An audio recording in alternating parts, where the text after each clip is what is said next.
Hello everyone, I am very glad that you're joining this story. Subscribe, like and comment. Enjoy the story, smile more often. I was 16, standing in the rain with nothing but a backpack and my dad's words ringing in my ears. You're not our problem anymore. It was raining that night. The kind of cold, stinging rain that soaks through your jacket and makes you feel like even the skies turned against you. I was standing in the driveway with a backpack that barely held a change of clothes, shivering as my dad's words echoed in my head. You're not our problem anymore. I remember looking up at the house, a place that used to feel like home. The porch light was on, but it wasn't welcoming. It was harsh, glaring, like it was mocking me. My mom stood just inside the doorway, her face half hidden in the shadows. She couldn't even look at me. I kept waiting for her to step outside, to say this was all some mistake, that she didn't mean it. But she never did. My dad, though, he was all confidence. Arms crossed, standing tall like he was making some great, noble decision. You want to act like an adult? Fine. Go live like one, he said, his voice cold and final. I tried reasoning with him. Dad, come on. This isn't fair. I'm 16. I don't even have anywhere to go. I could hear the desperation in my own voice, and I hated it. But what else could I do? You should have thought about that before you started disrespecting this family. He snapped back, his tone sharp enough to cut. Disrespecting this family? What did that even mean? I'd gotten into an argument with him about curfew a few nights ago, sure. But this? This felt like he'd been waiting for an excuse. And then he said it, the thing that hit me harder than anything else. We gave you everything, and you've done nothing but disappoint us. I'm done wasting my time on you.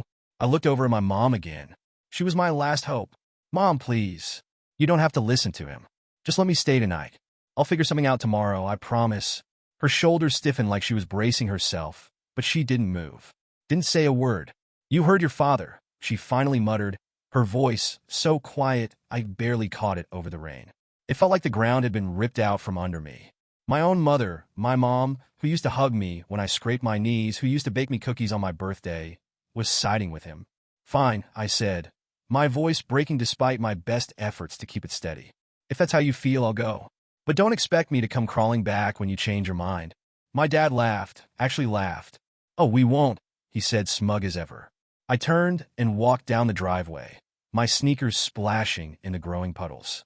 I didn't look back, but I could feel their eyes on me. It wasn't until I got to the street corner that the tears came. I ended up at the park that night. The playground was empty, the swings creaking in the wind. I found a dry spot under the slide and sat there, hugging my knees to my chest. I didn't know what to do. I didn't even know where to start. I thought about calling someone, maybe my friend Josh, but it was past midnight. Who would pick up? Who would believe me if I said my parents had actually kicked me out? I sat there for hours, watching the rain turn into a light drizzle. The only thing I had was my phone, but the battery was low, and I didn't want to waste it. Every time I heard a car drive by, I half hoped it was someone coming to find me. But no one did. Around dawn, I started walking. My legs were stiff, and my stomach was growling, but I didn't have a plan. The rain had stopped, but the cold hadn't. I kept thinking about what my dad had said, how I disappointed them. Was it true? Was I really that bad? But the more I thought about it, the angrier I got. No, I hadn't done everything right. But I wasn't a bad kid. I didn't drink or do drugs. I got decent grades, and I had a part-time job at the gas station. I wasn't perfect, but who is? By the time the sun was fully up, I'd made a decision. If they didn't want me, fine. I'd figure things out on my own. That night changed everything. It wasn't just about being kicked out. It was the realization that the people who were supposed to love me unconditionally had given up on me. It was like a part of me broke that night, and I wasn't sure it would ever heal. Have you ever felt like that? Like the people you trust most in the world just turn their backs on you? Let me know in the comments. I want to hear your stories too, because for me, that was the night I stopped believing in family. And honestly, I'm not sure I ever fully believed in it again. The first few days were the hardest. When you're 16, you think you know everything, but the second you're out there on your own, you realize just how clueless you really are. I didn't even know where to sleep that first night. I ended up crashing at the gas station where I worked part-time. It wasn't exactly comfortable, just a back room with a chair and a dusty old couch that reeked of stale coffee. But at least it was dry. I told myself it was temporary, that I'd figure something out by morning. Morning came, and I didn't have a clue what to do next. The first time I went hungry, it hit me like a punch to the gut. Literally. I didn't have any cash on me, and my next paycheck wasn't for another week. I never thought about food before. It was just always there. The fridge, the pantry, dinner on the table. But now, Now I had to figure out where my next meal was coming from. I remember walking into a diner and sitting at the counter, thinking maybe I could scrounge up enough for a coffee and a slice of pie. The waitress came over with this tired smile and poured me a cup before I even asked. "You look like you've had a rough day," she said, setting the pot down. "Yeah," I mumbled, trying not to sound as desperate as I felt. "Something like that." She didn't ask questions, but when I told her I'd just have the coffee, she frowned. "You sure? We got a special on pancakes this morning. $3 for a stack. Best deal in town. $3 might as well have been 30 at that point." "I'm good," I said, avoiding her eyes. A few minutes later, she came back with a plate of pancakes anyway. "On the house," she said, smiling like it was no big deal. I wanted to cry right there in the middle of the diner, but I just nodded and muttered, "Thanks." That was the first time I realized that not everyone in the world is out to knock you down. A week after being kicked out, I started sleeping in my car. It wasn't much, a beat-up sedan with a busted heater, but it was better than the park bench I'd been eyeing. I parked behind the gas station, where my boss wouldn't see me, and laid across the back seat with an old jacket for a blanket. The nights were brutal. Even with the jacket, I could feel the cold seeping into my bones. And the noise, cars passing by, stray dogs barking, the occasional drunk yelling something in the distance, kept me awake half the time. But the worst part wasn't the cold or the noise. It was the loneliness. I'd lie there, staring at the ceiling of the car, wondering what my parents were doing. Were they even thinking about me? Did they feel guilty? Or were they just going about their lives like I never existed? I picked up every shift I could at the gas station, even the ones nobody wanted. Midnight to 6 a.m.? Sure, I'd take it. Scrubbing toilets? No problem. Anything to keep busy and earn a little cash. Eventually, my boss, Mr. Carter, noticed how much time I was spending there. He was a gruff guy, the kind who didn't say much unless he had to. One day, he pulled me aside. "You live around here, kid?" he asked, narrowing his eyes at me. Yeah, I lied. "Just down the street?" "Funny," he said, scratching his chin. "I see your car parked out back a lot. You wouldn't happen to be sleeping in it, would you?" I froze. "No," I said quickly. "Of course not." He just stared at me for a long moment before nodding. "All right. Well, if you ever need to come inside, you know where the key is." It wasn't much, but it was the closest thing to kindness I'd gotten in a while. Little by little, I started piecing my life together. I found a second job delivering pizzas in the evenings, which meant I was bringing in just enough to cover food, gas, and the occasional shower at the truck stop. The truck stop showers were a whole experience in themselves. $5 got you 10 minutes of hot water. And let me tell you, those 10 minutes felt like heaven. I'd stand there, letting the steam wash away the grime and the stress, pretending for a little while that I wasn't a 16-year-old kid with nowhere to go. One night, after a particularly long shift, I pulled into a parking lot and just sat there, staring at the stars. It was one of those rare, clear nights, and the sky was lit up like a Christmas tree. For the first time in weeks, I felt calm. Maybe it was the exhaustion catching up with me, or maybe it was just the realization that I was still here, still standing. Either way, I found myself smiling. I'd be lying if I said everything got better overnight.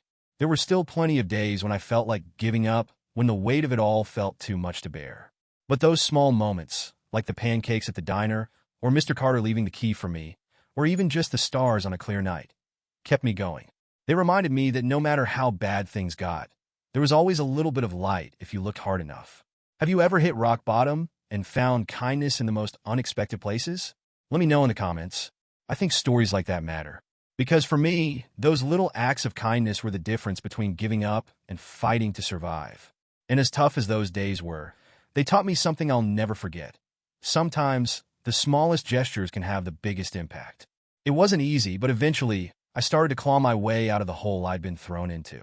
The turning point came the day I got my first real paycheck, an actual envelope with my name on it. 40 hours at the gas station, plus a few pizza delivery tips, added up to just enough to feel like I wasn't drowning anymore. I'd spent the past month sleeping in my car and scraping by on fast food dollar menus.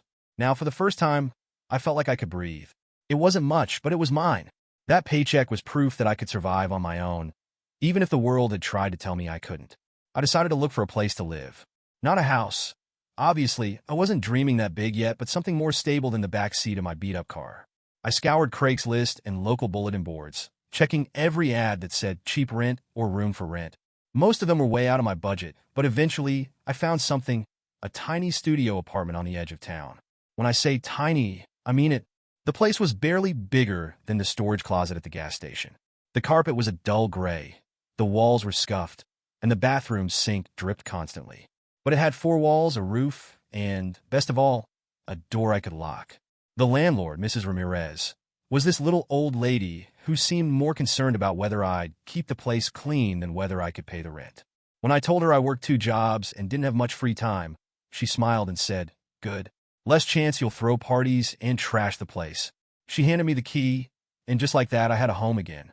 Moving in was easy, mostly because I didn't own anything. My furniture consisted of an air mattress, a folding chair, and a milk crate I used as a nightstand. I never realized how much stuff my parents had provided: dishes, towels, even basic things like soap and toilet paper. Now I had to figure it all out myself. I remember walking through a thrift store, picking up a plate here, a mug there, and feeling a weird sense of pride. It wasn't much, but every little thing I bought made the place feel a bit more like mine. The first night in that apartment was surreal. I sat on the floor, eating instant noodles out of a chipped bowl, listening to the sounds of the neighborhood outside. Dogs barking, cars passing, someone playing music down the hall. For the first time in months, I felt safe. Balancing 2 jobs wasn't easy, but I started to find a rhythm. Mornings were for the gas station, evenings for delivering pizzas, and the rare afternoons off were spent catching up on sleep. It was exhausting, sure, but it was also empowering. At the gas station, Mr. Carter started giving me more responsibility. I went from cleaning bathrooms to working the register, and eventually, he even trusted me to close the store at night. "You're a hard worker, kid," he said one day, slapping me on the back. Not many your age have that kind of drive. That meant a lot coming from him. Mr. Carter wasn't the kind of guy who handed out compliments. Delivering pizzas was a different kind of challenge. I got lost more times than I care to admit, driving around neighborhoods with my phone's GPS barely working. But every once in a while, I'd get a tip that made it all worth it. A $5 or $10 bill slipped into my hand with a quick "Thanks, kid." Those little moments kept me going. After a few months, I started to notice a change in myself. I wasn't just surviving anymore. I was living. I had a routine, a place to call home, and enough money to cover the basics. But more than that, I felt proud of what I was building. Every dollar I earned, every bill I paid, every meal I cooked, it all reminded me that I could stand on my own 2 feet. One night, I sat on my milk crate nightstand, looking at the stack of receipts and pay stubs I'd been saving. I thought about my parents and all the times they'd told me I was a disappointment. If only they could see me now. Of course, it wasn't all smooth sailing. There were still plenty of challenges. I had to learn how to budget, how to cook something other than instant noodles, and how to deal with the occasional car breakdown. There were nights when I'd lie awake, staring at the ceiling, wondering if I was really cut out for this. But every time I doubted myself, I'd think about where I'd started, standing in the rain with nothing but a backpack, and remind myself how far I'd come. One of the biggest lessons I learned during that time was how to find joy in the little things.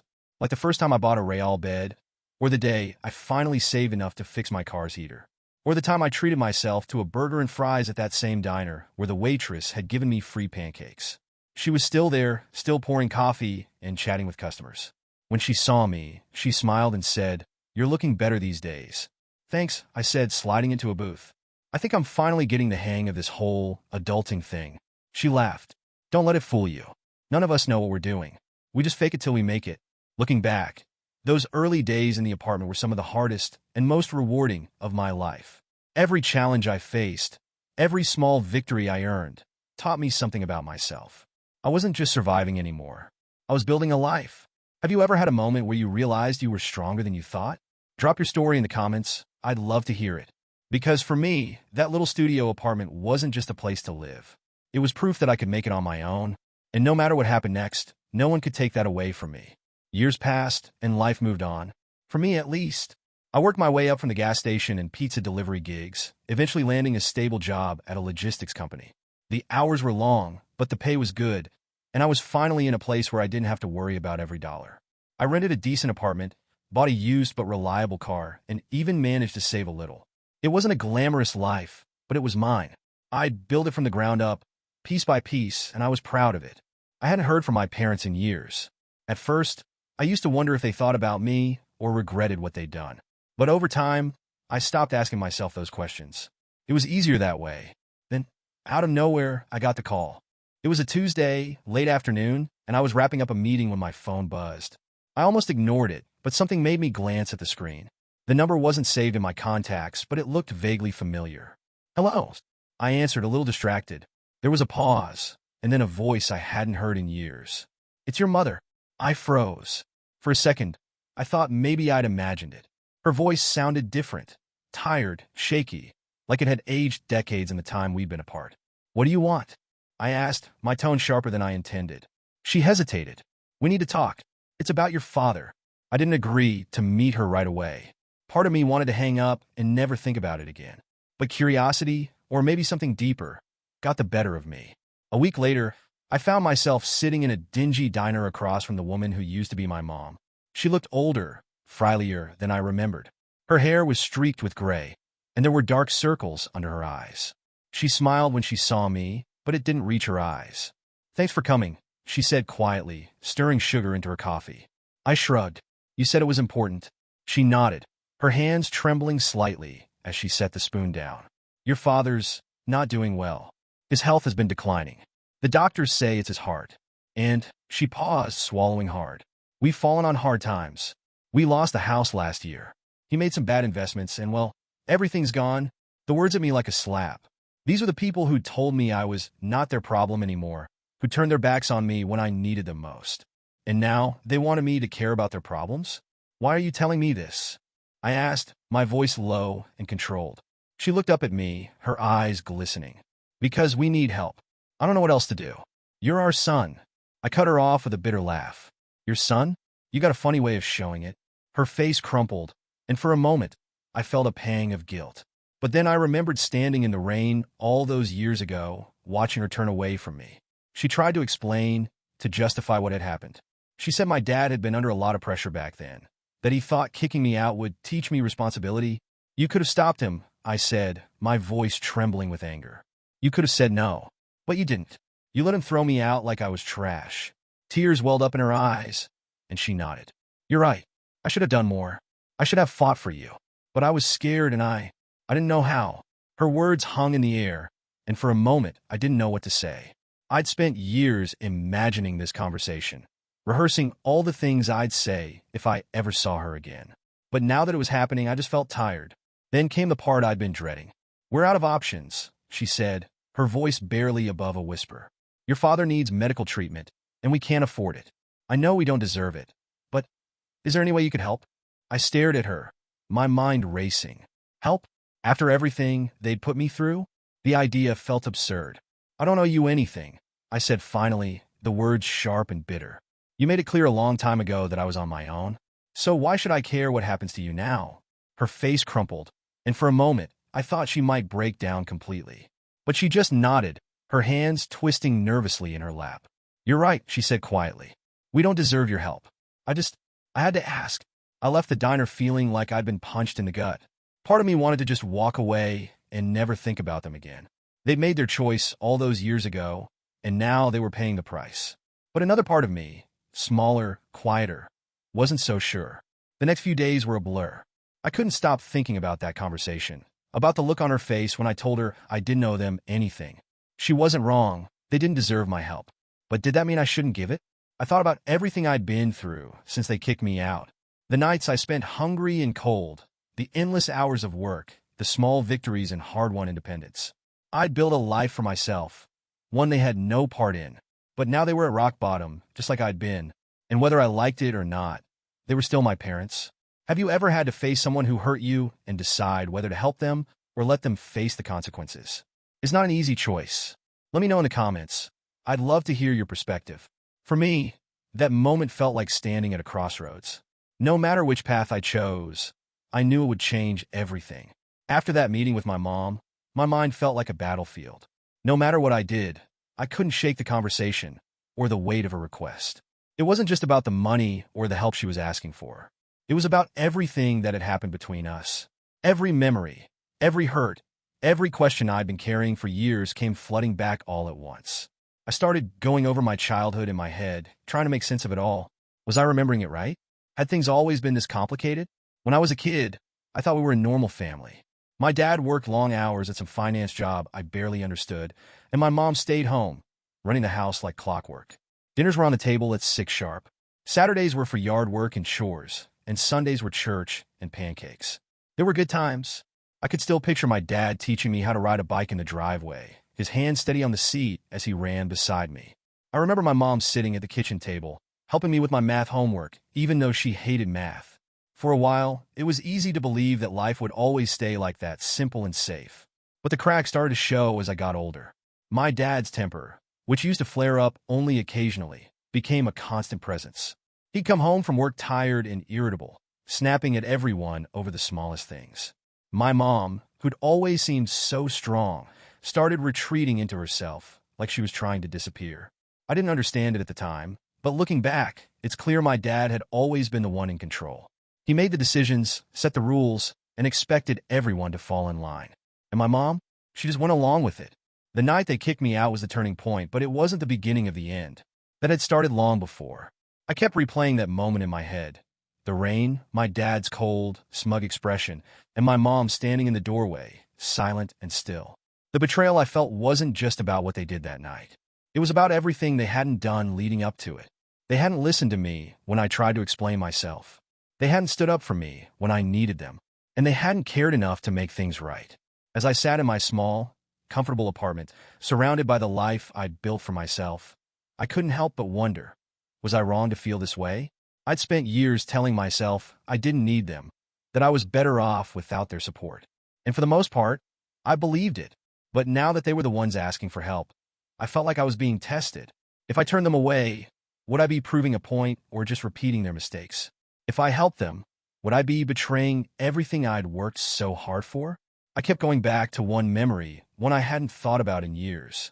I was maybe 8 or 9, and I got into a fight at school. Some kid had called me a name I didn't like, and I'd pushed him. The teacher called my parents, and I was terrified of what my dad would say. But when I got home, my mom sat me down at the kitchen table and asked me what happened. "You don't have to fight," she said gently.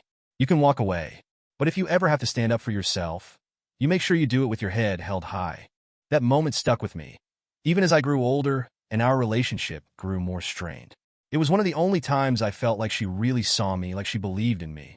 Now, years later, I couldn't decide if helping them would be standing up for myself or letting them take advantage of me all over again.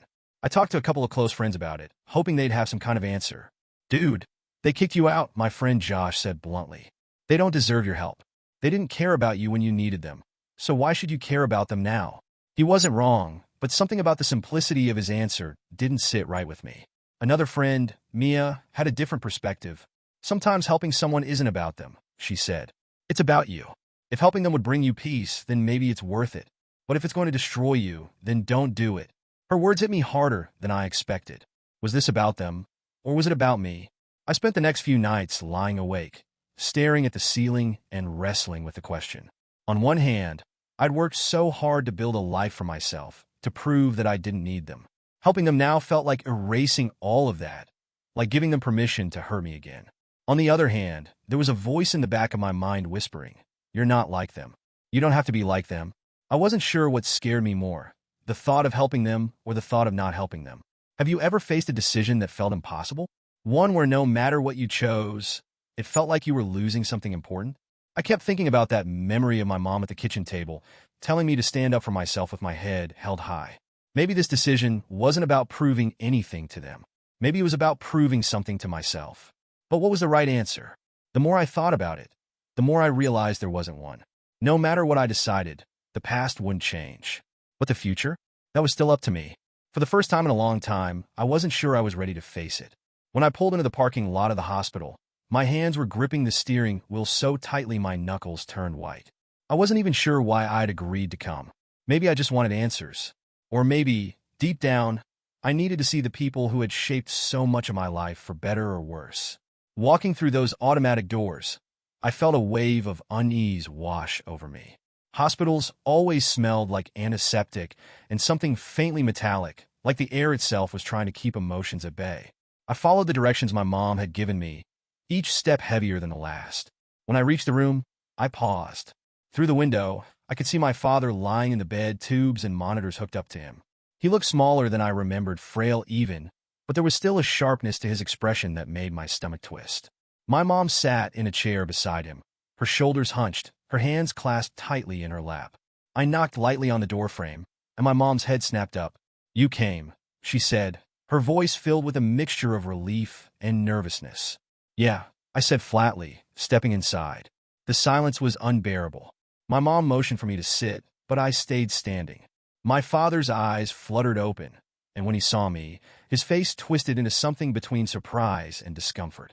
So, I began crossing my arms. "This is what rock bottom looks like." "Don't," my mom said softly, but I ignored her. "What do you want from me?" I continued, looking directly at my father. "Why now? Why should I care after everything you did?" My dad sighed, shifting uncomfortably in the bed. "We didn't ask you to come here for this," he said, his voice hoarse. "We need help. That's all. And you thought I'd just jump at the chance to bail you out?" I shot back. "Please," my mom interjected, her voice breaking. "Can we just talk? Just for a minute?" I hesitated but finally sat down, keeping my arms crossed. "Fine. Talk." For a moment, nobody said anything. My mom looked at my dad, as if waiting for him to start, but he just stared at the ceiling. "Your father's been sick for a while," she said finally. "He didn't want to tell anyone, but we've been struggling. He lost his job, and with the medical bills piling up, Her voice trailed off, and she wiped at her eyes. "Let me guess," I said bitterly. "This is the part where you say you had no choice but to turn to me. The kid you abandoned. The one you threw out like garbage." "That's not fair," my dad snapped, his voice gaining a little strength. "You don't know what it was like back then." "Oh, I don't know what it was like." I shot back, my voice rising. "I'm pretty sure I know exactly what it was like. I was the one who had to live with your decision. You were out of control," he said, struggling to sit up. "We were trying to teach you a lesson. To make you grow up." I couldn't believe what I was hearing. "A lesson? You call that a lesson? You destroyed me. Do you have any idea what I went through because of you?" My mom reached out, placing a hand on my dad's arm. "Please," she whispered, "let's not do this right now." But I wasn't done. I turned to her, my voice shaking. "And you? You just went along with it. You stood there and let it happen. Why? Did you even care?" Her face crumpled, and she looked away. "Of course I cared," she said softly. "I cared every single day. But your father—" "Don't blame this on me," my dad interrupted. "We made that decision together." "No," I said, cutting him off. "You made the decision, and she just went along with it. Isn't that right, Mom?" She didn't answer. The tension in the room was suffocating. I felt like I was 16 again, standing in that driveway, begging them to listen to me. Only now, I wasn't begging. I was demanding answers. "Do you even regret it?" I asked, my voice quieter now, but no less intense. "Do you ever think about what you did to me? What you put me through?" My mom's eyes filled with tears, and she nodded. "Every day," she whispered. "I think about it every single day. I wish I could go back and change things, but I can't." I turned to my dad, waiting for his response. He looked at me for a long moment before sighing heavily. "I don't know what you want me to say," he admitted. "I did what I thought was right at the time. Maybe it wasn't. Maybe it was. But I can't change the past." Those words hit me harder than I expected. I'd spent so long hating him, replaying that night in my head, that I hadn't allowed myself to consider the possibility that he might not have all the answers I wanted. For a moment, I didn't know what to say. The anger was still there, burning under the surface, but it was mixed with something else, something I couldn't quite name. "You can't just say, 'I did what I thought was right,' and expect it to make everything okay," I said finally. "I'm not asking you to forgive me," he said quietly. "I'm asking for your help." The room fell silent again, the weight of his words settling over all of us. "I don't know if I can do that," I admitted, my voice barely above a whisper. "I don't know if I can help the people who gave up on me." My mom reached out, her hand hovering just above mine before she pulled it back. "We made mistakes," she said, her voice shaking. "But we never stopped loving you, even if it didn't seem that way." Her words stung, mostly because I wanted so badly to believe them. But belief wasn't something I could just turn on and off. "I need time," I said finally, standing up. "I don't know what I'm going to do yet, but I need time." My mom nodded, tears streaming down her face. My dad just closed his eyes, his expression unreadable. As I walked out of the room, I felt a strange mix of emotions: anger, sadness, confusion, and something that almost felt like relief. For the first time in years, I'd faced them. I didn't know if I'd made the right choice, but at least now I knew the truth. Have you ever had to confront someone who hurt you and demand answers you weren't sure you wanted to hear? Let me know in the comments. For me, that conversation wasn't the end of the story. If anything, it was just the beginning. I couldn't sleep for days after that hospital visit. My mind kept replaying the conversation with my parents, over and over, like a broken record. Every word they'd said, every tear my mom shed, every sigh from my dad, it was all stuck on a loop. Part of me wanted to be done with it, to walk away and never look back. After all, hadn't they done the same to me? But another part of me, quieter but persistent, kept asking, what kind of person do you want to be? I spent hours staring at the ceiling in my apartment, weighing the decision. Helping them felt like a betrayal of everything I'd been through, everything I'd built.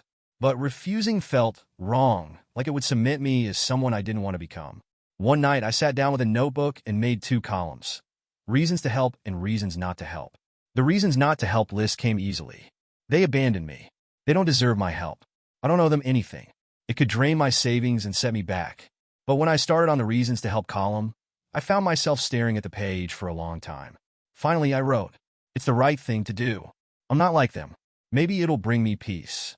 I sat back and stared at the list, the 2 columns glaring at me from the page. No matter how I tried to spin it, the reasons not to help felt more like walls I'd built around myself, while the reasons to help felt honest.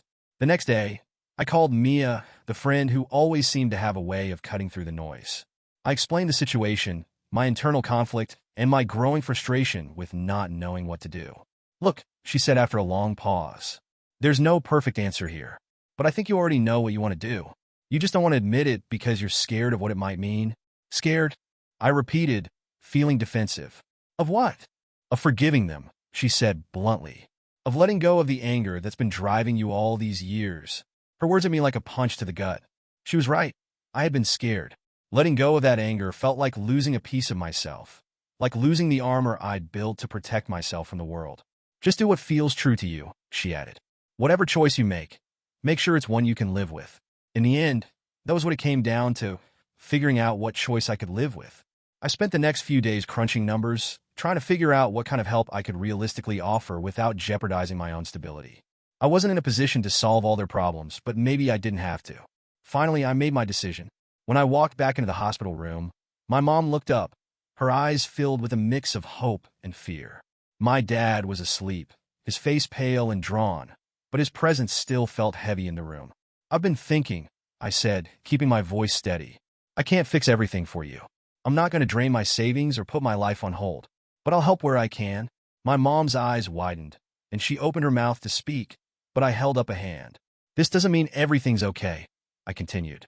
It doesn't mean I've forgiven you, and it doesn't mean we're going back to the way things were. I'm doing this because it's the right thing to do, not because of you. Tears streamed down her face as she nodded. I understand, she said quietly. Thank you. That's more than we deserve. I worked out a plan with the hospital's billing office to help cover part of my dad's medical expenses. It wasn't much, just enough to ease some of their immediate burden, but it was a start. Over the next few weeks, I found myself visiting them more often than I'd expected. My mom and I started having cautious conversations, inching our way towards something that felt like a relationship. My dad, on the other hand, remained distant. One day, as I was sitting by his bedside, he finally spoke. Why did you do it? He asked, his voice rough but steady. I took a deep breath. Because I didn't want to become the kind of person who could just walk away, I said. Even if that's what you did to me. He closed his eyes, his face tightening like he was fighting back emotions. I never wanted to hurt you, he said after a long pause. I thought I was doing what was best. I see now that I was wrong. It wasn't the apology I'd spent years hoping for, but it was something. And for the first time, I felt the weight of my anger start to lift just a little. Helping them didn't erase the past. It didn't undo the years of pain or make everything okay overnight. But it gave me something I hadn't realized I needed, closure. By choosing to help, I wasn't just doing it for them. I was doing it for myself. I was proving that I could rise above the hurt, that I could be better than the bitterness that had threatened to consume me.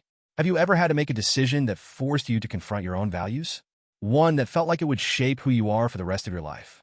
For me, this was that decision. It wasn't easy, and it didn't feel good at first. But as I walked out of that hospital room, I felt something I hadn't felt in years. Peace. Sometimes, the right thing to do isn't about what others deserve. It's about who you want to be. And for me, that made all the difference. It's strange looking back on everything now. Sometimes, it feels like it happened to someone else, like I'm just watching a story play out from the sidelines. Other times, it feels like I'm still standing in the rain that night, clutching my backpack and waiting for the world to stop spinning.